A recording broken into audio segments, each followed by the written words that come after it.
everyone, and welcome to the 2021 virtual Gaithersburg Book Festival. I'm Amy McGuire, and I'm your host for tonight's presentation. Before we get started, I'd like to ask you to please consider supporting these authors by purchasing their books from our wonderful bookseller partner, Politics and Prose. You'll find purchase links in the presentation description. Given all that we've been through over the past year, it's so important to support local and independent stores. I also want to extend a big thank you to our 2021 featured sponsor, the David and Michael Blair Family Foundation, for their generous support. Okay, let's begin. Today's presentation features science fiction author Cory Doctorow, here with us to discuss his latest techno-thriller, Attack Surface. This standalone novel is set in the world of New York Times bestsellers, Little Brother and Homeland. When the hacks and exploits that Masha has devised are directed at her friends and family, including her old crush and arch rival, she realizes she has to choose. And whatever choice she makes, someone is going to get hurt. Cory Doctorow is an author, activist, and journalist. He is the author of the adult science fiction novels Radicalized and Walk Away, the nonfiction book How to Destroy Surveillance Capitalism, the graphic novel In Real Life, and the picture book Posey the Monster Slayer. In conversation with Cory today is John Scalzi, author of Old Man's War and The Last Emperor, and many other science fiction novels. Welcome, Cory and John. Well, thank you, Amy, for that wonderful introduction. Hi, everybody. I am John Scalzi, and with me is Cory Doctorow. Say hello, Cory. Hello, Cory. Hi, John. It's nice to see you. Good to see you, too. How long has it been since we've actually physically been in the same room together? I don't imagine it was much before the lockdown. So I think we probably were physically co-located within a month or two of the lockdown. So we're recording this in April. So it's been 13 months since the lockdown. It's probably like 14, 15 months in that range. Yeah. No, you're looking great. Oh, well, thank you. So are you.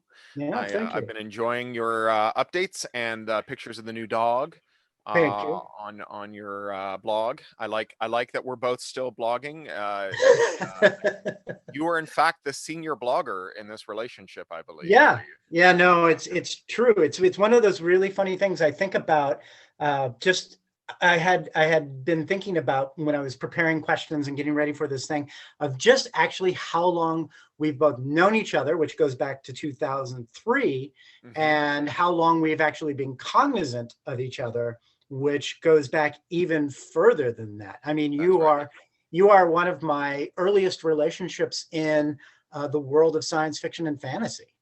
Yeah, and it's, that I think is an interesting distinction between the way that we ended up in the field, because, I had this very weird time and circumstance bound moment that I came into the field where there was almost a formal apprenticeship for young science fiction writers in Toronto. When I was growing up, we had Judith Merrill, who was the towering editor and writer and critic, who had moved to Toronto, become a voluntary exile after the Chicago police riots in 1968, and basically created a community. She would I grew up watching her introducing Doctor Who on local public television, but my dad knew her from Radical Politics. But she took her books, the books she and Frederick Pohl, who was her ex-husband, had amassed, and gave them to the Toronto Public Library and started a collection that's still around. It's the largest public reference collection in the world of science fiction and fantasy. But she was the writer in residence. So when I was 9, we took a school trip there. It was then called the Spaced Out Library. And she said, if you've ever got a manuscript,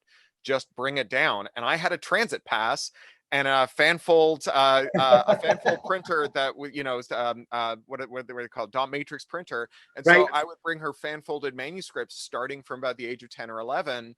Then, there were these social gatherings she used to organize. And then, all of that dovetailed into the early online world, which is where I think our lives start to dovetail as well. When General Electric had this global dial-up network they built for their own satellite offices that no one used after hours. And so they started an online service that was a flat rate to use between 6 p.m. and 8 a.m. and $20 an hour to use the rest of the time. and they gave free accounts to everyone who was a member of the Science Fiction Writers of America. It's an organization both of us have served in. And Sure. so as a 17 and 18-year-old fan, I was able to jump online and be in an online forum with literally every science fiction writer in the world who had a modem, Right. including our mutual editor, Patrick Nielsen Hayden, who Right. went on to buy my first book after we met online at 17. So I was in a greased chute heading towards a career as a science fiction writer, but you had this whole other thing you did, and then found your way in through a completely different path. Yeah, no, that's absolutely true. I was a journalist, right? And I was doing film reviews and criticism, and I was an opinion columnist. And I got into the internet actually relatively late, 93, 94, with the advent of Mosaic and, the World Wide Web. And yeah, and I just ended up writing stuff and putting it on the web because I was lazy, right? I was like, I could submit this, but that would require effort, which is totally in line with my personality. When I met my wife, Christine, who you can see in this photo right here, she moved in just before we got married, and she noticed that all my bills were like on third notice. And she's like, you have a job. Why are your bills like, 5 days from being shut off, and I'm like, well, I would have to buy stamps, right? To put the checks in the mail. And she's like, you can get stamps. And I'm like, yeah, but it's so difficult. She's like, you literally work next to the post office, which was true, right? So Today that works in a completely different way. There was a viral news story this week about a Norwegian man who'd been dead in his apartment for 9 years.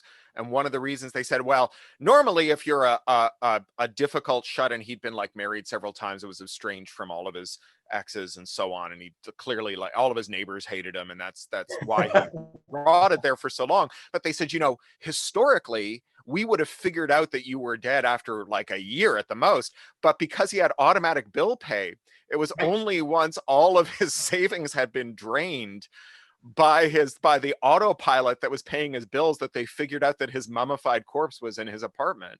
I mean, on one sense, I guess that's, that really is the change of things. Although I have to admit, as much as I'm involved with technology, I still like to get checks. Like, I get royalty checks, and my agent is like, are you sure we can't just direct deposit them? And I'm like, no, because short of actually having a pile of cash come to my house, which is ill-advised, I don't suggest anybody actually do it that way. I actually like seeing some physical representation of the money that I've earned before I stow it away. Right. Which is why none of your stuff is available as an NFT. Right, exactly. Strangely enough. Although let's talk about NFTs for a second. I'm sort of not there for them. I think, aren't they like an ecological nightmare or something? Yeah, there are several kinds of nightmare. Explain what NFTs are before we go into why they're terrible. Sure. So the blockchain is this way of making a ledger, a list of transactions that can be maintained by people who don't trust each other. Normally, if you have a ledger, you have to trust someone. You have to trust the bank or the government. And this allows us to build a ledger that doesn't require trust, because the ledger is being calculated and recalculated. Its checksums are being calculated and recalculated by everyone who participates in it. And to do so much calculation that you could rewrite the ledger, you would have to spend more money than the value of all the things in the ledger. A corollary of this is that the more things there are in the ledger, the more computation there is, and the more expensive that computation is, which means the more carbon you pump into the atmosphere. So everything in blockchain by design is an environmental nightmare, because the security of the blockchain relies on there being more redundant, socially useless computation than the value of all of the assets in the blockchain, that it costs more to just sit there and they're basically like Sudoku puzzles. They're these little mathematical puzzles that are computationally expensive but serve no purpose. So an NFT is an entry in the blockchain, something that can't be altered. And it says, if I were to offer, say, the text of attack surface as an NFT, you see how I segued into our discussion there. I did. Very well done. You might say, I'm going to buy the NFT. And so I would write an entry in the blockchain that says, John Scalzi gave Cory Doctorow 28 cents for an NFT of attack surface. And here is the URL that corresponds to attack surface. And then it would just become part of the things that are being written and rewritten into the ledger over and over again for everyone. What you now own is an entry in a blockchain that says you gave me 28 cents. You don't own the book. Yeah. You don't own, in fact, one of the things that happened nearly immediately is the URLs where the NFTs were stashed started to stale and disappear. And so like what you actually owned was a reference to a thing that no longer was on the web.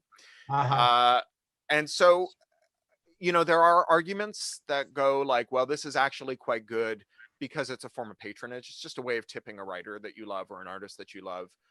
And if that were the case, and if we could figure out the environmental thing, I'd be okay with it.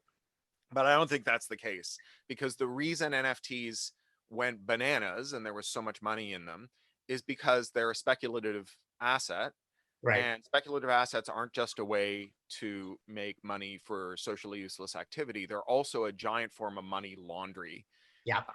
And we have a lot of ill-gotten gains, which is another theme in attack surface. You'll notice what I'm doing here. Yeah.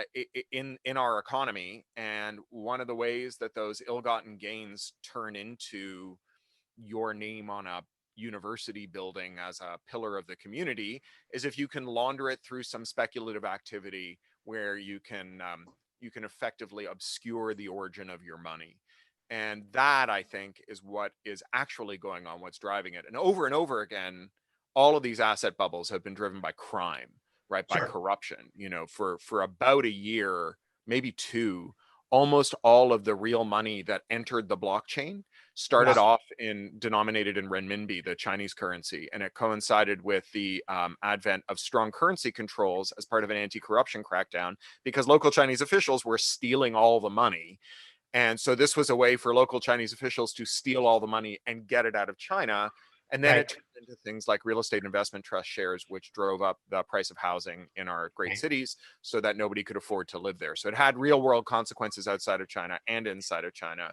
And in every regard was garbage. And so this is this question, I think, of like, when is technology garbage and why, is really at the center of the work that I do, both in fiction and nonfiction. Well, let's actually go ahead and do that segue into Attack Surface, your latest novel, which, by the way, is terrific, as all of your novels are. Thank you.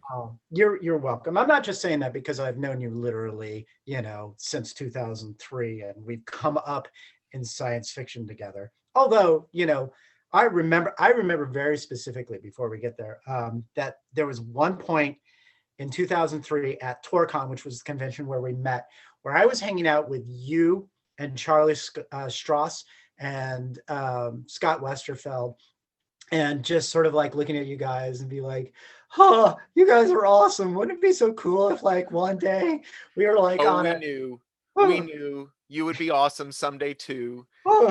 You were awesome then and you're awesome now. Oh, thank you. Thank you. No, that was quite a moment.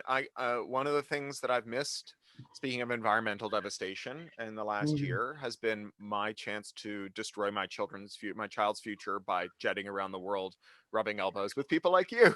that was of enormous value. Even though I have for the last 20 years, both first doing a startup and then being the European director of an NGO and then being a writer, I have spent something like a third of the last 25 years on the road, including things like book tours where I went to 35 cities in 45 days in the US, Canada, the UK, these crazy tours that and at the time it felt very exhausting and even draining and demoralizing. But in retrospect, so many of the really wonderful things that happened in my life were the result of that personal connection. I started off my career in science fiction really like first in face-to-face with people like Judith Merrill, but then in this great society of the mind on Genie, where it was text only. And the thing that I knew about George R.R. Martin and Neil Gaiman is, for some reason, their names were all in caps, and that was like the thing that I like in my mind forevermore. George and Neil are always screaming because when they would show up on the message board, their names were all in caps. And and yet the warm human connection Yeah. from these face-to-face meetings have been really real treasures. And you and I toured together, and it Yeah. was, and Charlie and I toured together, and it was really great to have that face-to-face time. Yeah.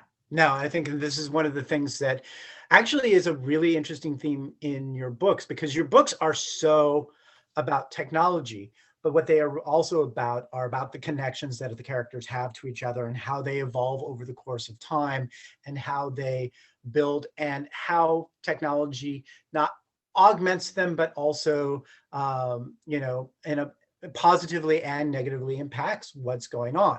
Now, Attack Surface is part of a larger universe that started with Little Brother. So talk a little bit about that universe that you created with Little Brother, moving into Homeland, and now with Attack Yeah, Surface. sure. So Little Brother and Homeland, they're young adult novels published respectively in 2008 and 2013. And the Homeland's a direct sequel to Little Brother. Attack Surface is a standalone novel for adults that came out in 2020. So they are, although they're connected, they don't need to be read in order. And I say that it's a novel for adults and not a young adult novel, and people sometimes assume that that means that Attack Surface has all the sex in it. And actually, Little Brother and Homeland have all the sex in them, because the Yeah. teenagers are really, really, really thinking about and doing a lot of sex stuff. Yeah. Whereas adults are much more likely to be engaged in the activity that Attack Surface is concerned with, which is having a moral reckoning, right? Teenagers, even the teenagers who need a moral reckoning, don't typically have a moral Right. reckoning, right? Right. Little Brother is a novel about a kid in San Francisco, bright, kind of excitable technology hobbyist, the kind of kid who like can get going and like little flecks of spittle start flying off his lips as he explains to you how cryptography works. And he's just living your basic San Francisco nerdy kid life when there's a terrorist attack on the city. And in an eye blink, the city goes from being the place he's familiar with to being a kind of police state, DHS, kind of demilitarized zone with mass surveillance and automatic systems of accusation and guilt, and so on. The stuff that was really central to the war on terror, and that was really on my mind when I wrote this. Sure. And it's a book about how he and his friends create a children's guerrilla army that use things like hacked Xbox devices to build cryptographically secure wireless networks that they can use to run circles around the DHS, kick them out of San Francisco, and restore the Bill of Rights. Yeah. And it was a book that did very well and really resonated. It was very much of its moment, but it's a book that's also continued to be salient Mhm. for two, I think, really important reasons, maybe even three. So the first one is that, unlike other techno thrillers, I was really determined that all of the plot points in Little Brother would relate to real world technological capabilities and limitations of our computers. That's a Yeah. thing that still almost nobody does. Right. Right. And the thing about those limitations and capabilities, they're pretty static. Like, we think of computers as being very fast moving and like everything changes. And that's engineering. Like, how you design a chip changes fast. Right. Core theoretical underpinnings, like, can we make a computer that can run all the programs except for the ones the DHS doesn't like? Those things are pretty immutable. Like, we haven't changed those in 20 years, 50 years. And Right. so the book continues to resonate because the things that it is a parable for continue to resonate. I think the other thing that causes it to continue to resonate is that it was among the first books to really articulate how digital rights and human rights were the same. Mhm. And there was a very live debate at the time, and even to this day, although less so to this day, thankfully, that said that the idea that broadband, for example, might be a human right was a nerdish first world affluent person's conceit, right? Yeah. Like when Finland declared broadband a human right in 2011, Malcolm Gladwell came out and said, "Are you kidding me? Real human rights are the things that you win with shoe leather, marching with Martin Luther King, and having police dogs set on you." Like, the idea that the place where sad nerds argue about Star Trek is somehow implicated in human rights is an absolute bubble that you're living in. Right. And what I believed then and believe even more strongly now is that the internet is the one wire through which we are increasingly getting free speech, free press, freedom of association, Sure. access to civics, politics, health, education, romance, and so on. Obviously, the lock-in made this like really obvious. Right. And so now that we're at this moment where we're really thinking about the intersection of human rights and digital rights, this book continues to be read. And it also presaged the Snowden leaks, and it was driven by the same thing that created the Snowden leaks, which was that in 2005, a guy named Mark Klein walked into my office, the Electronic Frontier Foundation offices on Shotwell Street in San Francisco, and he said, "I was an AT&T technician all my life. A couple of years ago, my boss asked me to build a secret room in the Folsom Street Switching Center for the NSA, and we put a beam splitter in the main fiber optic trunk, and the NSA has been spying on the whole internet illegally." And so we started suing the government over that. And it was a flash in the pan. The lawsuit's still ongoing. People Right. forgot it pretty quick. One person who didn't forget it was Ed Snowden, who went to work for the NSA and then the CIA and then various Beltway bandits. And he heard James Clapper, who was the director of national intelligence, or maybe he was the director of the NSA at the time, stand up in front of the Senate and say, "We don't do mass surveillance." Right. And he knew it was a lie. He knew it was a lie because of Mark Klein. He knew it was a lie because of his job. And that's why he became a whistleblower. And if you watch Citizen4, the documentary that Laura Poitras made that won the Academy Award about him, you see that as he's leaving his hotel room in Hong Kong to go underground, he doesn't know where he's going to end up. He thinks he might be able to get a plane ticket to Russia and from there to Ecuador or Iceland, where he's been offered refuge. He grabs all the things he's going to need from his hotel room. And one of the things he grabs is his copy of Homeland. And he puts it in his bag. And that's how we ended up with this reissue to coincide with the new attack surface, where Ed Snowden wrote the introduction. All of that is the background for how Attack Surface came to be. It's a book that builds on the legacy of those first two books, because Snowden wasn't the only one who took that book with him. I've heard from a lot of technologists, cryptographers, security researchers, human rights workers, cyber lawyers, and they say that their entree into this, the way that they understood on the one hand that technology was really important to human rights, and on the other hand that they could have a role in how technology was used, was by reading Little Brother and reading Homeland. And yet, as the years went on, it probably hasn't escaped your notice that we've ended up in a world that looks a lot more like a dystopia when it comes to technology than a utopia. Sure. And the people who built that dystopia, they're people who know exactly how important technology is to human rights, self-determination, and so on, because they understand technology. You can't write that code without knowing how important technology is. And so I wrote this book as a book about moral reckonings, because the technologists are having those moral reckonings. 20,000 Googlers walked out in 2018. We're seeing tech won't build it. We're seeing high profile defections from companies like Amazon over both competition issues and environmental and labor issues. I wanted to write a book that spoke to the kinds of rationalizations that we all make when we're doing a thing that we know we shouldn't do. Right. And what happens when those rationalizations run out and we look in the mirror and we realize that we're not the person we want to be. And so Attack Surface is a book about a minor character from the first two books, a woman called Masha, who works for the other side. She's a kid the same age as Marcus when the book starts. And she goes to work for the DHS and then for some Beltway bandits in Iraq, spying on jihadis in a forward operations base. And then she ends up just as a straight up cyber mercenary, equipping the world's worst dictators with the technology they need to figure out which demonstrators they should torture if they want to disrupt the pro-democracy movements in their countries. And she realizes she can't do it anymore after a very traumatic experience. And she comes home to Oakland, where her childhood best friend is now a Black Lives Matter activist and is being targeted by the tools that she herself built. Sure. And that's the moral reckoning that she comes to.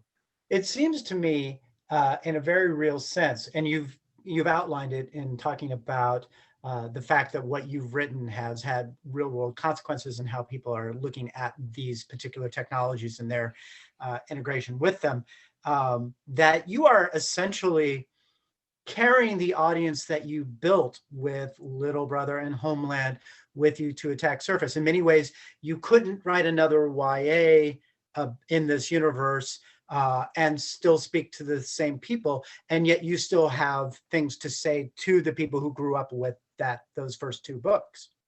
Yeah, I think that's entirely right. That you want to age up with the audience, you want to carry them along. And also, a young adult novel about a 30-year-old it's not impossible, but Right. it stops looking like a young adult novel is not a novel for young adults. A young adult novel is a novel that adults and young adults can enjoy equally well, but it's a novel that hews to certain genre conventions. Sure. And neither of us are religious about our genre conventions. We're okay with calling something science fiction, even if it's got a faster than light drive in it or whatever, right? Sure. Things that we think are impossible. But it's a much bigger lift to tell a YA story when you're not telling it about a young adult, when you're talking about a 30-year-old. Although I'm a couple of months away from turning 50, and so 30 still now suddenly feels like quite a young adult to me. Yeah. No, I had that happen a couple years ago, because I'll be 52 next month, and I was looking at the fact that there are 2 entire generations, and soon to be 3 entire generations of adults that are substantially younger than me, and I'm just like, I don't know how to feel about that at all. I feel fine about being 50, Right. but that disconnect of, these are people having real world consequences, and at the same time, that also, to go back to the writing thing and what we were just talking about with you and this generation of activists and tech people, that what you have written, not only have they read, but they have inculcated into their lives. And in some ways, and this is a good question for you, because I think you in particular, because of the nature of your work and what you're doing, and the fact that you are looking at today's technology and the ramifications of that, how do you deal with the fact that you are, if not a role model, at least a prognosticator, and in some ways, and this is a terrible word to use and to put on someone, but an icon, right? Yeah, so yeah, those are all things that I have a complicated relationship with. Yeah. Including the, as you say, this generational thing. When I set out to write Little Brother, it was in part a project to write a Heinlein juvenile Sure. about contemporary issues without the reactionary politics. And you are also someone who has tried to write Heinlein novel, like not to write Heinlein novels, but to draw on Heinleinian traditions. Work in that vein. Yeah, and today there is a live debate about whether it matters to a science fiction writer or reader whether you've read Heinlein, and the emerging consensus is it doesn't matter, and I'm on the side of that consensus, but I'm also keenly aware that I am now a person engaged in interpreting or updating or doing something with Heinlein for an audience that not only hasn't read Heinlein, never will read Heinlein, and probably doesn't need to read Heinlein. So that's the first thing that is complicated about what you just said. The second is this business of prognostication, because my theory of change, the thing that gets me out of bed in the morning is the belief that the future can't be predicted. Because if the future is predicted, then it's like it's going to arrive irrespective of what we people do in the world to bring about a different future. And that's the most fatalistic thing I can imagine, right? I'm neither an optimist nor a pessimist, because both of those are predictive. And instead, I like to say that I brief for hope, which is the belief that if you change your material circumstances, even if you can't see a way from here to the world you want, that you might ascend to a new vantage point from which you can see another step you can take towards that world. Sure. And this belief in human agency and the significance of human agency is at the core of the activist work I do and the books I write. And so when people say, "Oh, well, look at how well you predicted what was going on with Little Brother," a part of me dies, right? Because I didn't predict it. To the extent that it had predictive power, it was because it was an observation about the present, not about the future, right? Sure. The idea that taking technological privacy and human rights seriously is critical to having a society that is just and equitable is not a prediction. It was an observation about Right. something that was increasingly true in 2008. And so, you know, given that a world in which computers themselves are less salient to our lives is almost unimaginable unless we're contemplating some kind of horrific civilization ending meteor strike or nuclear war or something, Right. then clearly the human rights dimension of computers would only become more important. But it's not a prediction in the sense of, you know, Harry Seldon or Nostradamus telling you Right. what's going to happen in 20 years. And Yeah. then finally, this business of being an icon, you know, I am as prone to the imposter syndrome and the self-questioning and concerns as everyone else, and I don't have the answers, right? I have a theory. I have a thing that says that, like, if I can get enough people to brief for the same future that I want, that maybe together we might navigate a trail to it. But I don't know what that trail looks like. I don't have the answers. I got an email yesterday from a reader saying, I'm an engineer who's just been promoted to, or sideways moved to sales engineer. So I help sell our technical products, and I want to know if my company is bad and if I'm doing a bad thing. Right. And Right. what rule of thumb do you have? And I don't have the rule of thumb, right? What I'm glad about is that the work is getting other people to ask that question. Sure. But what scares me a little is that I am now having to try and answer it. And, you know, I've had a lot of talks by email this crisis season with Kim Stanley Robinson, who's, you know, a pal and a great writer. And he Yeah. wrote this series of books trying to imagine a better future, where the first one was set in the year 2312. And then the next one was set in like the year 2200. And then he had a book called New York 2140. And then a book set on the moon in 2060. And he was like, he was like walking his mortar fire back from, like, you know, through his range finding here.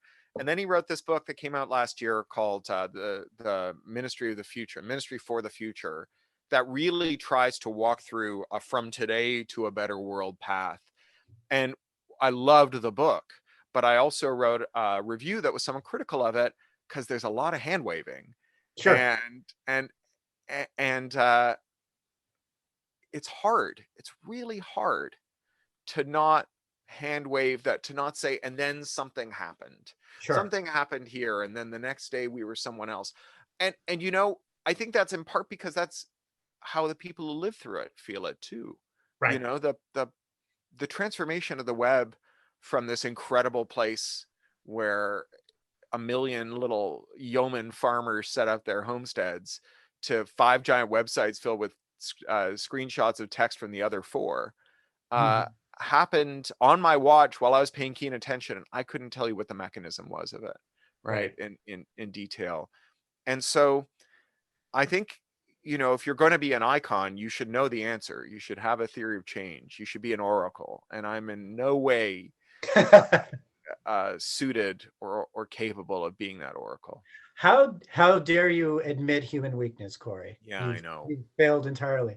I do think it's. I mean, I actually do have a working theory of how we got to 5 websites, which is basically laziness and simplicity. Right? Mm. They made it so much easier that is you know.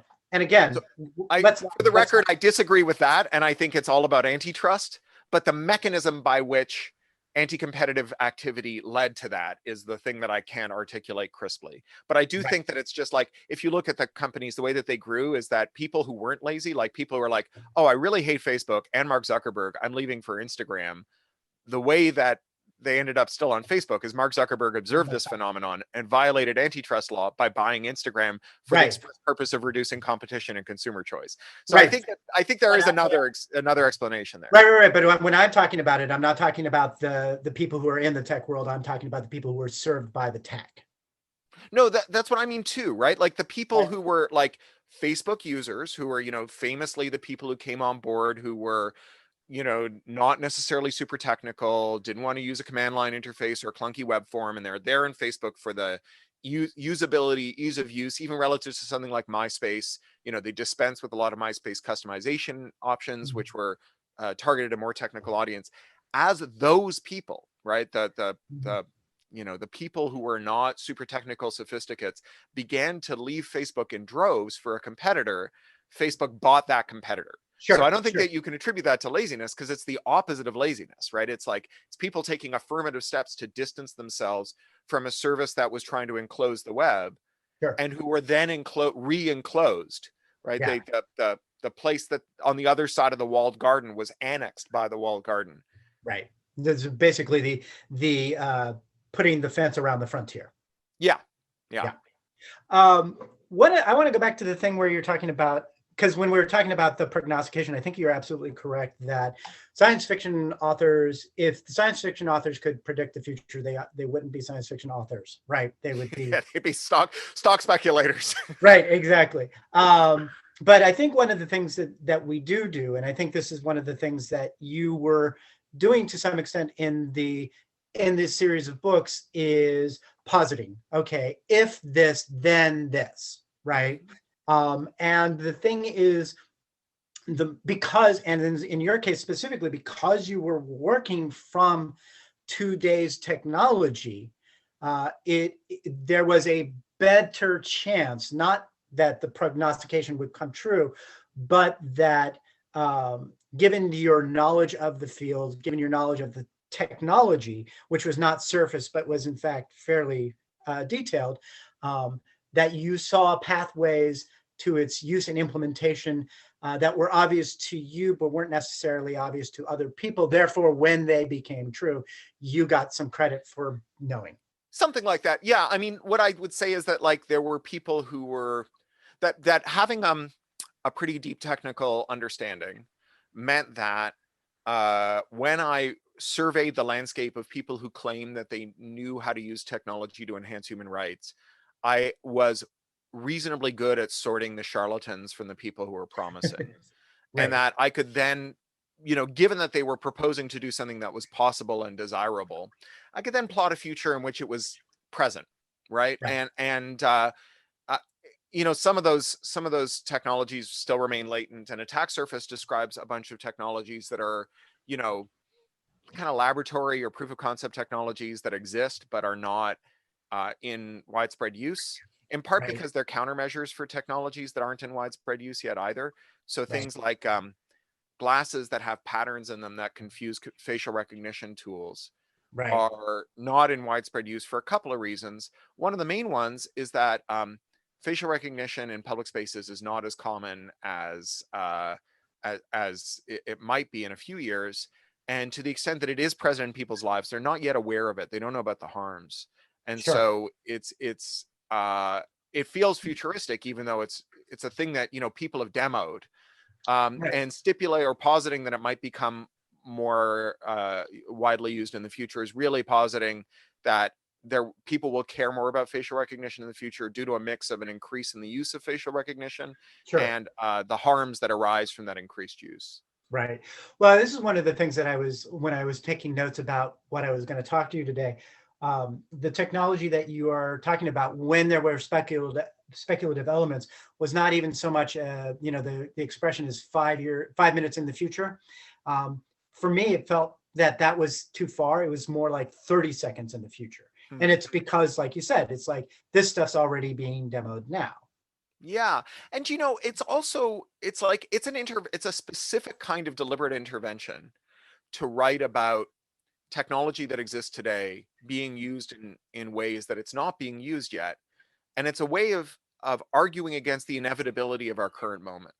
Right. Of saying that like we don't, and our mutual editor, Patrick, I just turned in a book to him called The Lost Cause. That's a book about truth and reconciliation with white nationalist militias after a Green New Deal. And the future timeline of it, which is in the outline but not in the book, starts around now. Right. And it's different from now. Right. And Patrick and I had a lot of go rounds when I was planning it, where he said, I'm not sure about this because you're going to be overtaken by events. And I kept insisting, and I haven't heard back from him yet on the manuscript, but I kept insisting to him, and I hope he agrees now that the manuscript is done, that there is something aesthetically and ideologically important about writing the present moment in a way that is different from how it is today, as a way of contesting the inevitability of that present moment, that we don't have to have this, that, no one came down off of, if you're talking about Google, we often hear about Google and antitrust and surveillance. Like, no one came down off a mountain with 2 stone tablets and said, Larry, Sergey, stop rotating your log files and start mining them for actionable market intelligence. Right? Like, this was a choice that they made. It was not historically overdetermined. They could make a different choice. And so to say that is to rubbish or dispute the idea that we shouldn't hold people responsible for their bad actions because they're prisoners of the great forces of history, and instead to say that human agency really does matter. And Sure. that means that on the one hand, we can hold them responsible, and on the other hand, we can do something different. Right. Well, and I think that the issue of human agency really is important, and it is particularly important in Attack Surface, to go back to that particular novel, and your main character, Masha, having to have that, as you call it, that moment of reckoning of, this is what I have done, this is what has resulted from what I have done. How do I claim that responsibility, and what do I do to fix it?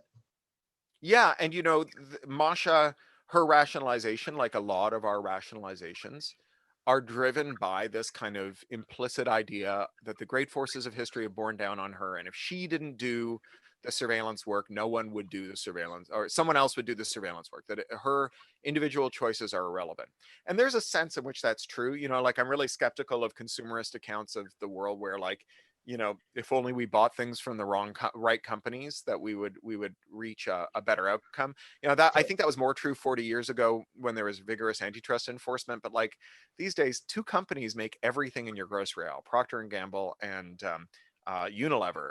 Right. And like, if you boycott the Procter and Gamble high packaging version of your favorite cookie, you will find a mom and pop brand making a low packaging version of it. And if you read the fine print, it's also made by Procter and Gamble.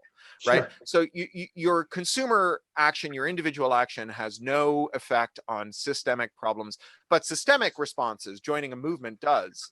Yeah. And so she's right that, like, the system was going to make surveillance, but she's also wrong that as an individual, her benefiting from that surveillance, from those human rights violations, had no effect, because she could switch teams. And that's what she ends up doing. And when she switches teams, she has to have another reckoning, because she sees herself both as a literal and figurative white savior who's going to go in and help her person of color friend solve their technological problems with their movement. And what she has to realize is that allyship is not about telling other people how to do stuff. It's about being a part of a solution, and working with, not for, or in front of the people that you're trying to help.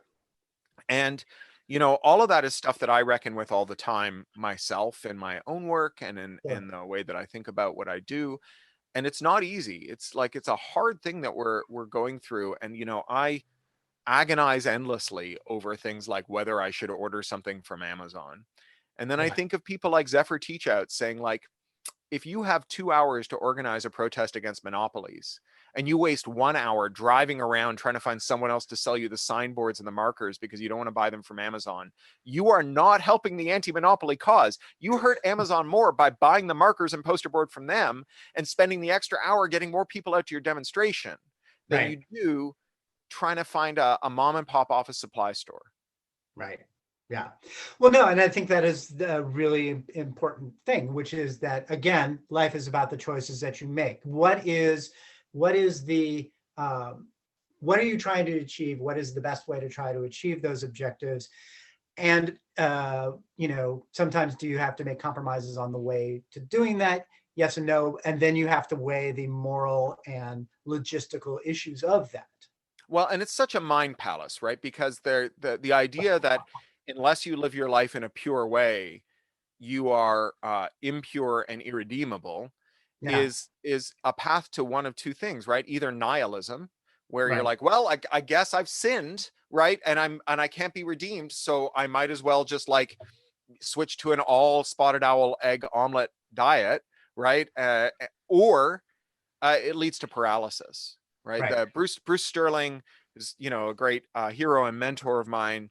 He says that in environmental causes, you need to apply the dead grandfather test, which could be the dead grandmother test too, which is like, if there's an environmental measure that your dead grandfather can perform better than you because he's dead, then it's not an environmental measure that is suitable for a species of living beings. And Right. so if the only way that you can proceed as an ethical person who tries to make the world better is to do things that you could do even better if you were dead or doing Right. nothing, then you will do precisely nothing.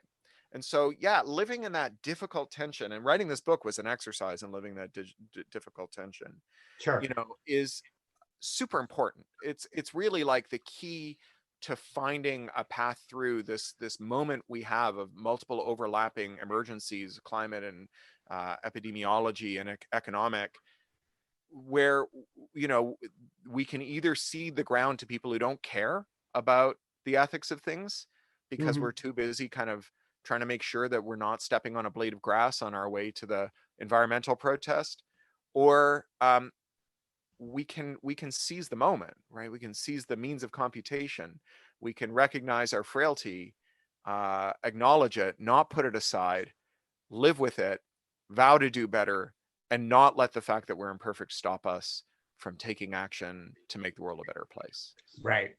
Well, it's the issue of, I often think about it in terms of uh, the idea, to go back to the American founding fathers, the idea that they were wanted to build a more perfect union. And I thought that whatever other issues one might have with those founding documents, that particular phrase, the more perfect union, was their way of going, look, you're not always going to get it 100% right, but if you're getting it 73% right, or even like 62% right, then it's better than if you're just like, whatever. Well, and I think there's another dimension to that, which is the implication that you should attend not to just how things work, but how they fail. And Mhm. you know, the this is back to Attack Surface. Masha, the protagonist, that her overarching rationalization is that when anti-terror and anti-crime technologies work well, they make the public better off. And she Mhm. just elides what happens when they fail. What happens when bad people are in charge of these technologies? You know, we have we built this very ambitious backyard bar, and so we have people over. It's kind of open air, and we have 2 or 3 people over. We can all sit in different corners of our backyards. We had some people over, and I was complaining about Teslas yesterday and saying why I wouldn't buy a Tesla. And one of the Yeah. people there owned a Tesla, unbeknownst to me. I wasn't yanking his chain, and I Right. said, you know, when you miss a payment on your Tesla, it locks its doors. Then when the repo man gets to where it is, it backs itself out of its parking spot and beeps its horn until the repo man gets there, and then unlocks the doors so they can put it up on the tow.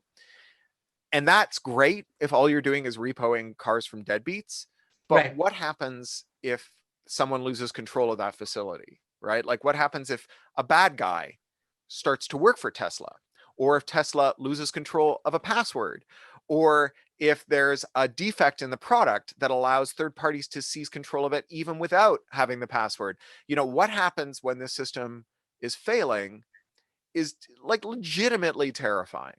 Right. And you know, this is the key, I think, to ethical technology and to an ethical life, a way of thinking about systems design and parenting and all kinds of complex issues, which is to demand that more perfect system, which is not merely a system of continuous improvement, but continuous improvement in the failure modes, Right. adding We, grace. we are Out of about, time. we are pretty much out of time. We got about 30 seconds left. So I'm going to do 2 Okay. things. I'm going to say, thank you, Cory Doctorow. You know, one of the reasons I love doing events with you is Because I I just say, talk. yes, you are so good at just talking, and I love it. It's like, how are you, Cory? Wow. And Yeah. all of it is interesting. So let's definitely do this again.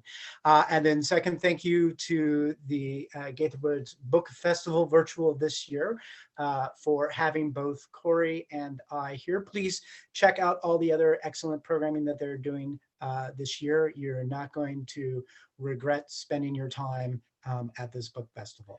On behalf of myself and of Cory, goodbye, everybody, and thank you for Thank you, spending time John. with us. And good, see you soon, Cory. Thanks. I'd like to thank you for joining us today for this presentation. We have an amazing lineup of author presentations taking place right here throughout the month of May. You don't want to miss them. Go to Gaithersburg.bookfestival.org and look over the schedule so you can plan the rest of your festival month. And now here is an important message from renowned author and independent bookstore owner, Ann Patchett, and her dog, Sparky. Enjoy, everyone. I'm Ann Patchett here at Parnassus Books with my dog Sparky, and I want to tell you the importance of supporting your local independent bookstore, Politics and Prose. They are a remarkable partner with this book festival. Now, when a book festival is live, it's really easy. You just go to the table and you buy your book and then you go to the event. But when a book festival is virtual, it gets a little trickier because you're home and you might think, well, I'll just buy the book on Amazon. So I'm here to tell you, don't buy the book on Amazon. For one thing, Jeff Bezos has enough money, right? He's trying to colonize the moon or something. He doesn't need anything that you've got. Politics and Prose, on the other hand, they're your local independent bookstore, and you love them, and they bring you so many events. They work harder than any bookstore I know in their community. And if you want them to be there alive and healthy and well when all this is over, you actually need to support them. They are the people that are putting a tax base in your community, okay? So you have teachers and police officers and firefighters, and when you pay a couple dollars more for a book, you're creating jobs in your community. So enjoy your book festival, support Politics and Prose. Remember, Ann Patchett and Sparky think it's the thing to do. Shop local. Thank you.